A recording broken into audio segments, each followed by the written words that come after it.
The wave of weekend killings in Syria was condemned today by America's top military officer, Joint Chiefs Chairman General Martin Dempsey. The events in Syria over the weekend are just horrific, atrocious, really. I expect that the international community, that pressure will mount. But pressure so far has failed to budge Syrian President Bashar al-Assad, who's ignored repeated calls from President Obama to step down. It is absolutely imperative for the international community to rally and send a clear message to President Assad that it is time for a transition. It is time for that regime to move on. International economic sanctions are biting hard. Syria's oil minister estimates his country has lost $4 billion in the 9 months since the sanctions took effect.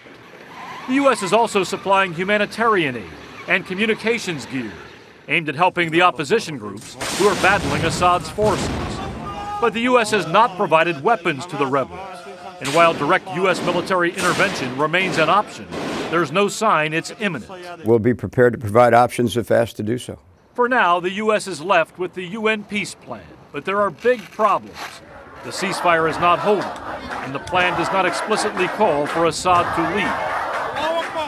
Now, the Obama administration says there's no disconnect at all between its calls for Assad to leave and the UN plan, which could give him an opening to stay.